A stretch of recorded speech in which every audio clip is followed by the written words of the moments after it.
Hello there. I hope you're doing well. My name is Nita Black, and I'm so glad that you have joined us on this six-figure biz plan challenge.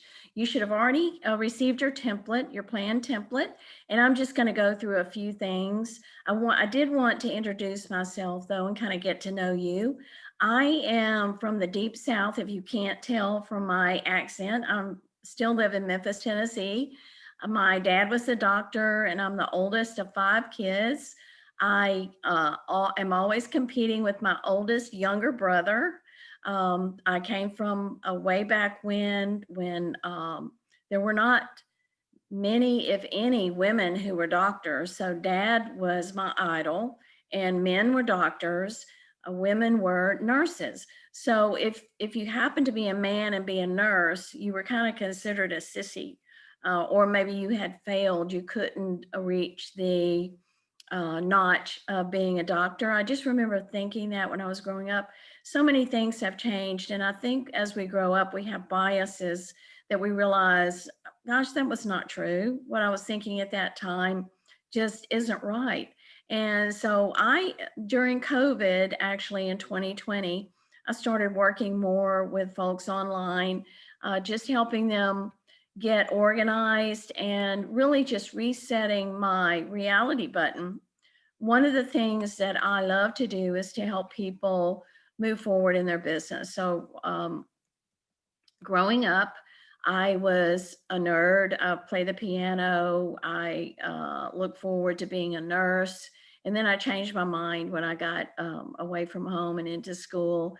And I am a small business strategist these days. So I help people strategize about their business, create ideas, get them out of their, not really create ideas, but create written documents that reflect my clients' ideas so that they can use those plans to move forward successfully. Let's talk a little bit about the Penguin Printing Company. This was an actual case. A couple of guys I worked with, maybe 10 years ago, and I'll tell you more about them as we go.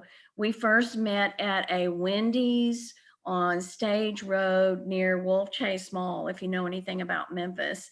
And we met there for about 2 hours. One of the guys was older and he was working. He brought his son-in-law. So his daughter had just married this guy who was working for a large printing company, and he was not happy working for somebody else. He wanted to do his own thing. And so his father-in-law was willing to finance that endeavor. So we got together and started talking. And I'll just tell you bits and pieces as we go along. But let's talk about the cover page.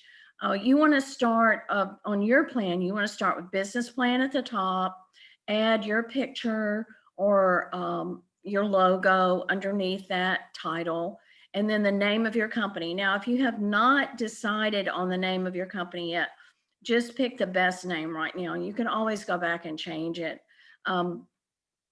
And then the next line would be, what do you do? So in the example, you'll see digital printing services is what Penguin Printing offered.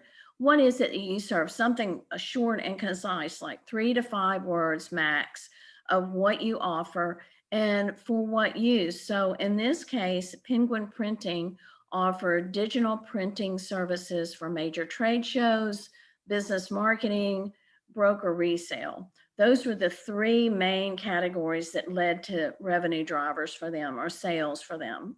The next section is the contact section.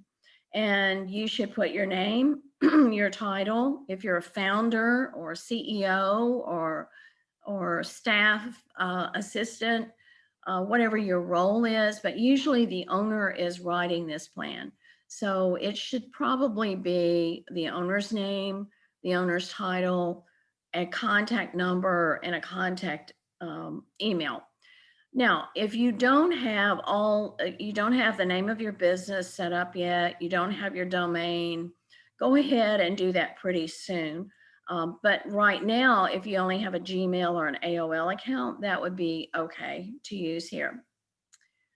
Headquarters mailing address. So if you work out of your home, if you don't have an office address and you don't want to use your home address, you might think about getting a PO box, and then that way all your bills and your correspondence can go to a PO box.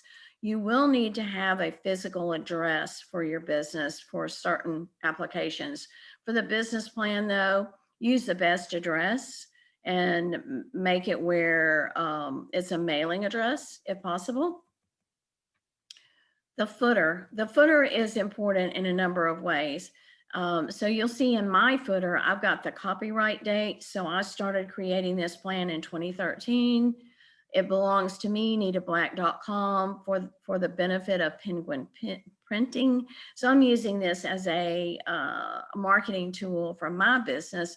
Confidential and proprietary information contained herein, and then the last revised date. So you'll see I just revised it December 6th of 2020. For you, you want to put your information in here, and here's the reason why. If you have some ideas that you compile in this plan, if it's about a service or a product that you're going to offer, or just marketing strategies that are proprietary to you, by documenting your plan and having this on file, this protects you in case somebody happens to get a hold of it and they decide to copy everything you're doing or duplicate everything you're doing, and they've seen you do what you do. They've gotten the ideas, the original ideas from you. You can, you would have a better chance of having recourse against these folks if you have your own files documented. So go ahead and put that footer in. That's important. I hope this helps you. I'm going to cut off this video for now, and I am working on my ums. I hope that over the next 3 weeks, I will get better at avoiding my ums, but I am so glad that you've joined us, and I hope that you will continue working on your plan because it will benefit you. And just stay in touch. Email me anytime. Take care.